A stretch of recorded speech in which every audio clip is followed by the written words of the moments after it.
Hi guys, welcome to The Delicate Flower. My name is Pam and I make videos to educate you about how to live a fulfilling life in spite of your traumas. So if you're interested in topics around trauma, healing, self-care, strategies, coping strategies, all that good stuff, then please press the subscribe button, press the like button. Let's get started.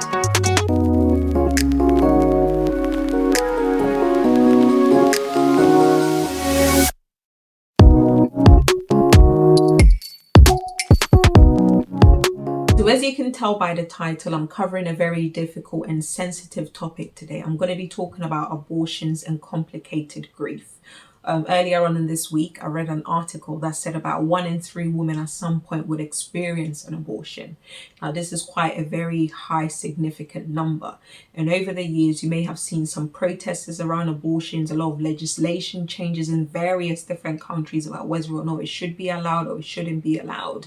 But despite all this media and all these various different things going on around this topic, we rarely actually hear from the women who have experienced abortions themselves. And the reason for this may be due to the fact that there's still a lot of stigma around abortions, there's still a lot of shame, there's a lot of complicated, very complex emotions around abortions. But the reason why women opt for abortions varies. For some people, keeping the child could potentially put their life at risk. For other women, they find out quite early on that there may be some abnormalities with their child and they don't want the child to suffer later on. For other women, they opt for abortion due to maybe sexual abuse or an assault. And for other people, they just simply don't have the protective factors, the finances, the support to help them in nurturing that child once the child gets here. So the reason why women opt for abortion varies. But as I said, there's still a lot of complicated emotions around abortions.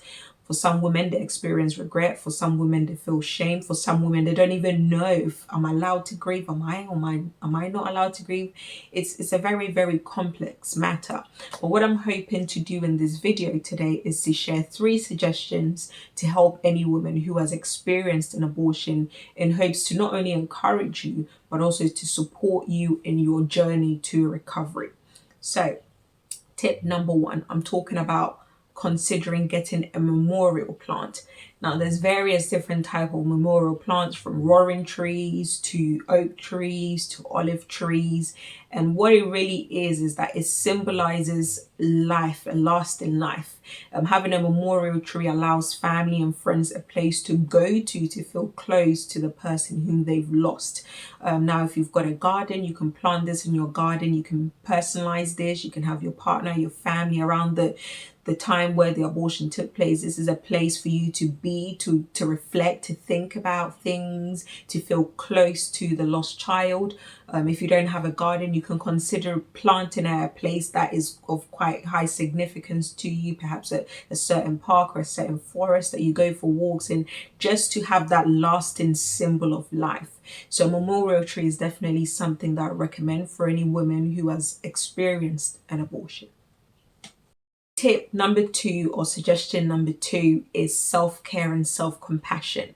Now, I know self-care is something that we've been hearing about over the last few years. There's a lot of people on YouTube teaching self-care tips, and it's often geared around activities that various people can do to support them in their journey as well. But when I talk about self-care and self-compassion today, I'm not just referring to the various different activities that you can do, but also the emotional side of you. I'm talking about being mindful of the things that you say to yourself, how you speak about yourself after an abortion. I always say this, there is so much negative voices in the world. You cannot afford to be another negative voice in your own life.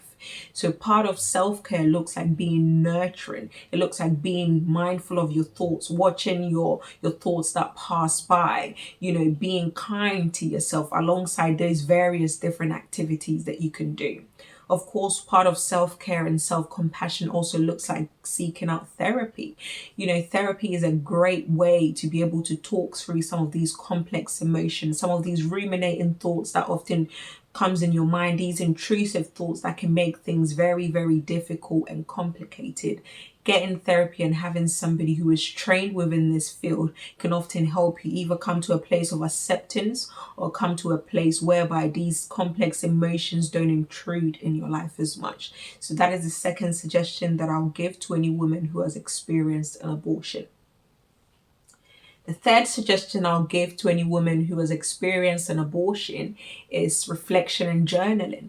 Again, this is something that is not new. I know all the things that I'm sharing here today is not new, but it's more so to reiterate some of these things that may help you on your journey to recovery. Journaling and reflecting is a great way, is an absolute great way, not just for anyone who has experienced abortions, but just in all things that you may have experienced in your life. It's an opportunity to get some of these thoughts in your mind out on paper. It's an opportunity for you to just have that moment by yourself, to yourself. Is an opportunity to be able to reflect on things that perhaps you didn't have the time to think about at the time of the incident. And also, it's an opportunity to see your progress. Often at times when you journal, you can go back and see how far you've come. It's a way to capture these vulnerable moments that we can often look back to when we're doing much better, to see how far that we have gone. So I'll definitely recommend journaling and reflection as another suggestion for any woman who has experienced an abortion.